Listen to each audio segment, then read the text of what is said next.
Good morning, class. Standard 8th, Chapter 5, Data Handling. Let us start with the lesson with the theory part. What is data handling?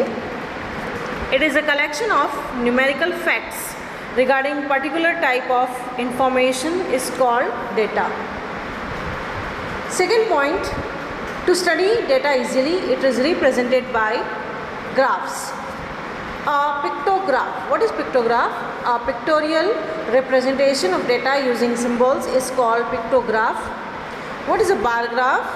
A pictorial representation of numerical data in form of rectangles of uniform width and various heights is called a bar graph, whereas the class intervals width are shown on horizontal axis and the heights of the bars show the frequency of the class interval, but there is no gap between the bars as there is no gap between the class intervals. Next point, we have double bar graph. A bar graph showing two sets of data simultaneously is called a double bar graph. It is useful for comparison of the data. Then we have pie chart, or it is called circle graphs. It is a pictorial representation of the numerical data by non-intersecting adjacent sectors of a circle such that each sector is proportional to the information it represents. Okay, now we go to the next page. Refer to textbook page number 69 to 70 for pictograph, bar graph, double bar graph. Okay, then example of bar graph is shown. Now let us go to the next point, that is observation. What is observation? Numerical information is called observation. What is data? The collection of the observations is called data. Raw data, collection of observations gathered initially is called a raw data. Then we have range of data. The difference between the highest and the lowest value of observations in a data is called a range of data. Then we have frequency. The number of times a particular observation occurs is called a frequency. It's all very easy. Frequency distribution, it is a representation of group data in which frequencies are distributed over several classes. Then we have range. What is range? Difference between the maximum and the minimum observation is called raw data. Class interval. What is class interval? It is a specific small range in which various scores fall. Class size. The difference between the upper and the lower class limit is called width or class size. Okay. Now for example, for the given class, class means not standard or that. Here it is considered to be the numbers between 20 to 30. 20 is called the lower limit. 30 is called the upper limit. So if you want to find class size, the formula is upper limit minus lower limit. 30 minus 20 gives you 10. That is the class size of the given observation. Then we have circle graph or pie chart. Okay, so what is that? The data which is represented by dividing the circles into sectors is called a pie chart. Pie graphs are circular, so they are called circle graphs. Methods of drawing pie graph. First, from the given data we find the total of frequencies. For each variable we calculate the angle of sector, the angle at the center of circle. This angle is called central angle. The formula to find central angle is frequency of the variable divided by total of frequencies into 360 degree. We draw a circle of convenient radius. We draw the sectors corresponding to the central angle calculated in step 2 above. Write down the names of the variables and the corresponding central angles in the sectors. Sum of all the central angles is 360 degree. Now we go to exercise 5.1. So first I will read the question. Okay, and then we will start question number 1. Now 5.1 says that, so please note down exercise 5.1, question number 1, read it and then I will start. For which of these would you use a histogram to show the data? The number of letters for different areas in a postman bag, the height of competitors in an athletics meet, the number of cassettes produced by 5 companies, the number of passengers boarding train from 7 a.m. to 7 p.m. at a station. Give reason for each. Now, we represent those data by a histogram which can be grouped into class intervals. B and D. B, the height of competitors could be grouped. Okay. Then the number of passengers could be easily counted. So data can be represented by histograms. Okay. This question number 2 also very easy. Take out pencil, scale, where to draw this table. The shoppers who come to a departmental store are marked as men, M, capital M, woman as W. Okay. Boy, B, girl, G. Now you see few observations are given to you, W, W, W, all that. Okay. So now we will prepare a frequency distribution table using tally marks. These marks are called tally marks. So in the first column you will write down shopper, W, M, B, G. Following? Then we have tally marks, and third we have number. Now you can either use your first finger. Now put the first finger on W, or on the left hand side W. So we put a stroke. Following? When W repeats 5th time, we put a slanting stroke. Following or not? So count how many W's are there. 1, 2, 3, 4, 5, 6, 7, 8, 9, 10, 11, 12, 13, 14, 15, 16, 17, 18, 19, 20, 21, 22, 23, 24, 25, 26, 27 and 28. So directly we don't put. First put start with row wise. Use your left hand thumb. First is W. So when W comes, put a 1 stroke. Second W. Okay. Third again W. Fourth W. Now 5th time W is coming, put a slanting stroke. W is over. Next is W, again put a stroke. Then G, in front of G put a stroke. Then W. This way you put it and count the number. The number is 28, 15, 5, 12 and total you get 60. So write down the total is 60. So now this we can represent by histogram. Now see, we draw x-axis, we write down kind of shoppers on x-axis. On y-axis we write down number of shoppers. Okay. Now you can select the unit. Take the scale. 1 centimeter is equal to 2 shoppers. So W, M, B, G. Now W represent to 28. 2, 4, 6, 8, 10, 12, 14, 16, 18, 20, 22, 24, 26, 28. M represents to 15, B to 5 and G to 12. So this is the graph. Okay, please draw in your book. Now we go to question number 3. The weekly wages of 30 workers in a factory are. Weekly wages are given, same method. First find out which is the lowest observation, that is 804. Highest observation 898. So the classes are given to you 800 to 810. See the question, 810 to 820. So after 820 what will come?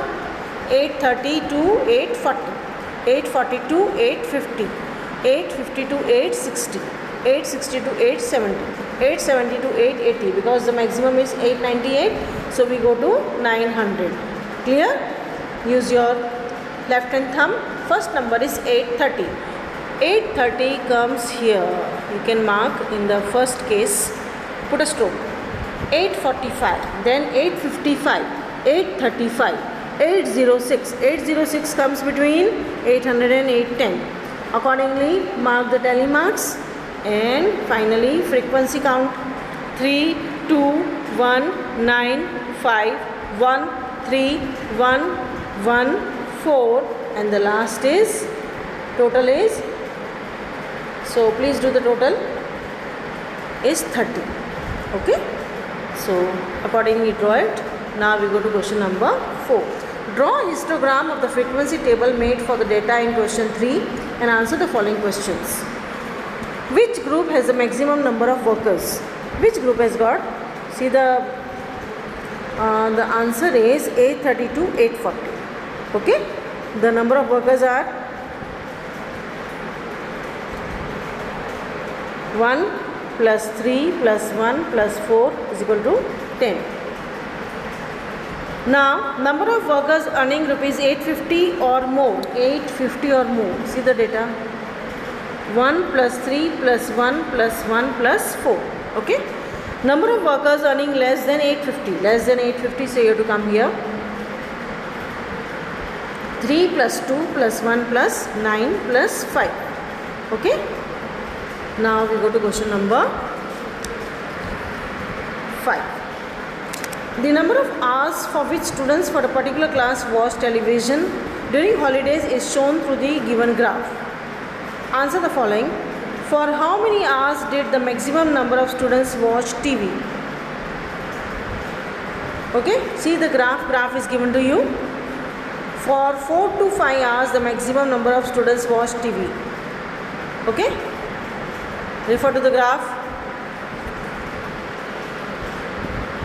Then, how many students watch TV for less than 4 hours? Less than 4 hours will be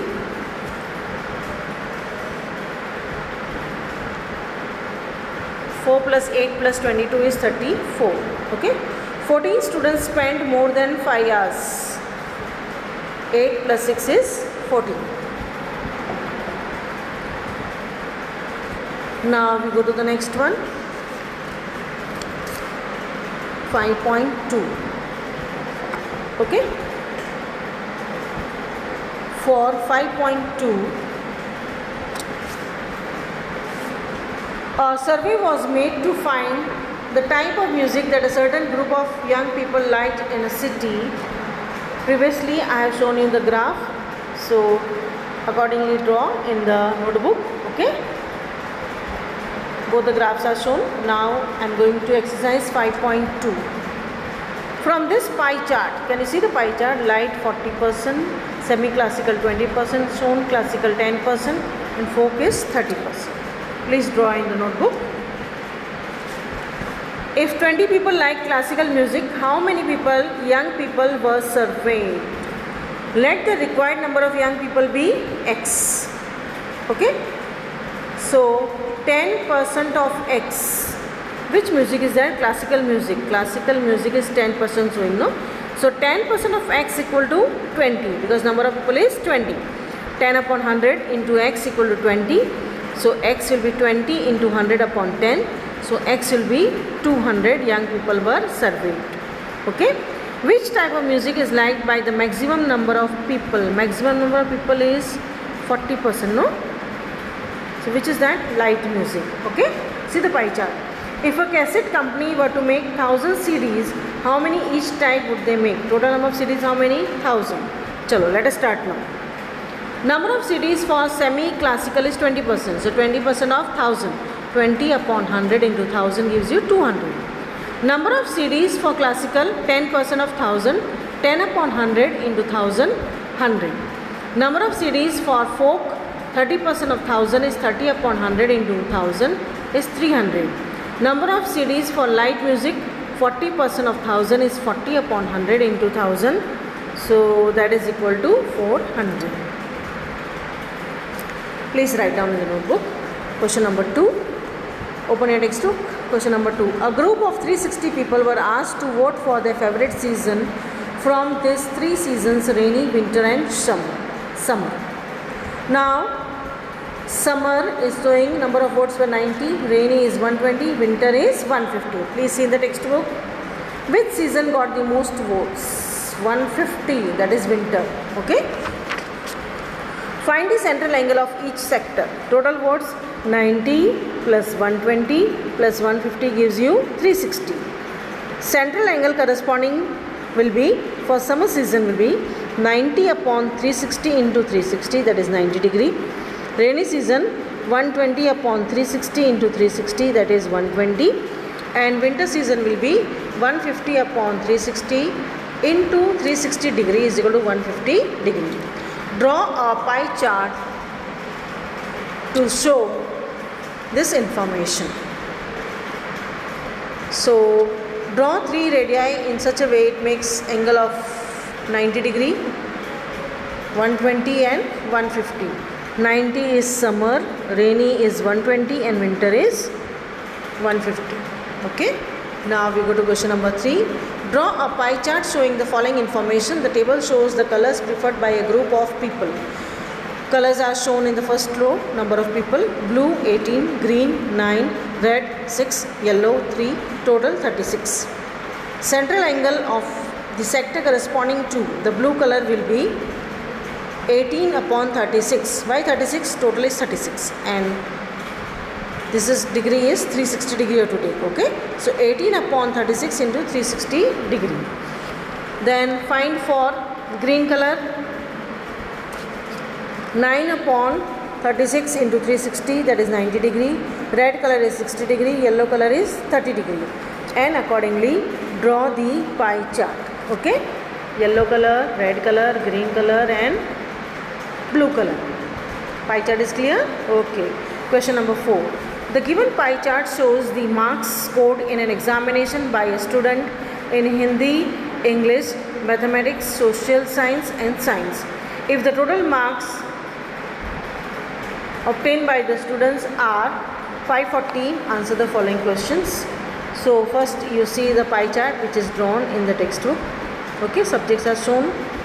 In which subject did the students score 105 marks? For 540 marks, total marks is 540. The central angle is 360 degree. So 105 marks, what is the central angle? Okay. Total marks how much? 540. It is already given. Central angle is how much? 360 degree. So central angle corresponding to 105 marks will be 360 upon 540 into 105. Okay, that is 70 degree. So the students scored 105 marks in Hindi. Now we go to question number 2. How many marks were obtained by the student in mathematics?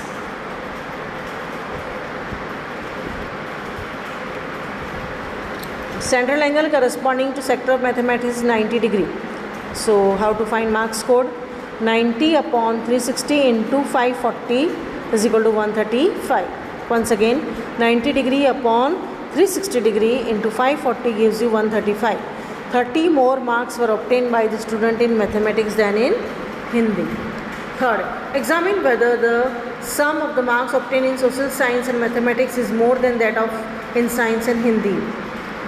Since the sum of the central angles for social science and mathematics is 65 plus 90, that is 155. The sum of the central angles for science and Hindi is 80 degree plus 70, that is 150 degree. So marks obtained in science and mathematics is more than the marks obtained in science and Hindi. Now we go to question number 5. The number of students in a hostel speaking different languages is given. Display the data in a pie chart. Please draw the table. Gujarati 40, English 12, Urdu 9, Hindi 7, Sindhi 4, total is 72. So we find the central angle of the sector representing Gujarati language 40 upon 72. 40 Gujarati, 72 is total into 360. English will be 12 upon 72 into 360. Urdu will be 9 upon 72 into 360. Hindi will be 7 upon 72 into 360. Sindhi will be 4 upon 72 into 360. And we draw the required pie chart. Gujarati 200 degree, 60, 45, 35 and Sindhi is 20 degree. Clear?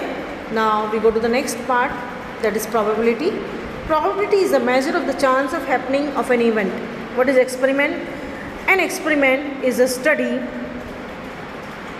involving chance or probability that leads to an outcome. What is an outcome? An outcome is a result of a single trial of an experiment. Okay? Event. What is an event? An event is one or more outcomes of an experiment. Now how to find probability? Favorable outcomes divided by total outcomes. Now we go to exercise 5.3, which is very easy. Now see in the 5.3 5.3 question number 1. We see the diagram spinning of a wheel. Outcomes is spinning. The given wheels are A, B, C and D. Please see the spinning of a wheel. Outcomes is spinning. Given wheel are A, B, C and D. Tossing two coins together, okay, you will get either head or tail, head, tail head or tail tail. Okay. Now we go to question number 2. When a die is thrown, list the outcomes of an event. How many numbers are shown on the die? 6. Okay. So the possible outcomes will be 1, 2, 3, 4, 5, 6. Now first case prime numbers, which are they? 2, 3, 5. Okay. Not a prime number, so the remaining numbers you will write down. 1, 4, 6. Question number 2. A number greater than 5 is 6. Outcomes of getting a number not greater than 5 are 1, 2, 3, 4 or 5. Now we go to question number 3. There are 5 sectors. Probability of a pointer stopping on D in question 1A. There are 5 sectors containing A, B, C and D. Since there is only one sector containing D, so possible outcome will be 1. Total outcomes are how many? 5. A, B, C, D. Okay. So probability of the pointer stopping on D will be 1 upon 5. Now we go to the next one. Probability of getting an ace from a well shuffled deck of 52 playing cards. Number of possible outcomes are 52. Total cards how many? 52. Since there are 4 aces in a pack of 52 cards, equally likely outcomes will be 4. So probability will be 4 upon 52. That is 1 upon 30. Is it clear? This is very easy. Now probability of getting a red apple. Total number of apples how many? Counted 7. Possible number of ways 7. Now there are 4 red apples. So equally likely outcomes will be 4 and probability will be 4 upon 7. Now we go to question number 4. Numbers 1 to 10 are written on 10 separate slips, okay, kept in a box and mixed well. One slip is chosen from the box without looking into it. What is the probability of? Now total number of slips will be 10. Out of these slips, one slip is to be chosen. So number of total outcomes will be 10. Now getting a number 6. We can get a slip written the number 6 only once. So number of favorable outcome is 1. So probability will be 1 upon 10. Now getting a number less than 6. Less than 6, how many numbers are there? 1, 2, 3, 4. So how many possible outcomes? Favorable outcomes will be 5. So probability will be 5 upon 10, that is 1 upon 2. Getting a number greater than 6. Greater than 6, how many numbers are there? 7, 8, 9, 10. 4 numbers, no? So favorable outcomes will be 4. So probability of getting the number greater than 6 will be 4 upon 10, that is 2 upon 5. Now getting one digit number. One digit numbers are how many? 1, 2, 3, 4, 5, 6, 7, 8, 9. There are 9 numbers, so favorable outcome will be 9. So probability will be 9 upon 10. Question number 5. If you are spinning wheel with 3 green sectors, 1 blue sector, 1 red sector, what is the probability of getting a green sector? What is the probability of getting a non-blue sector? Now, how many sectors are there? 5. 3 plus 1 plus 1. Okay? Number of total outcomes 3. So probability of getting a green sector will be 3 upon 5. There are 4 non-blue sectors. So 5 minus 1 will be 4. Number of total possible outcomes will be 4. So probability of getting a non-blue sector will be 4 upon 5. Now question number 6. Find the probabilities of the events given in question number 2. There are 6 outcomes. 2, 3 and 5 are prime numbers. These are 3 numbers. So favorable outcome will be 3 and probability of getting a prime number will be 3 upon 6, that is half. Okay. Second, 1, 4 and 6 are non-prime numbers. So there are 3 numbers. Favorable outcomes 3. So probability of getting a non-prime number will be 3 upon 6, that is half. Third, 6 is greater than 5. This is only one number. So favorable outcome will be 1 and probability of a number greater than 5 will be 1 upon 6. 1, 2, 3, 4 and 5 are non-greater than 5. There are 5 numbers. So favorable outcome 5, and probability of getting a number which is non-zero, non-greater than 5 will be 5/6. Thank you.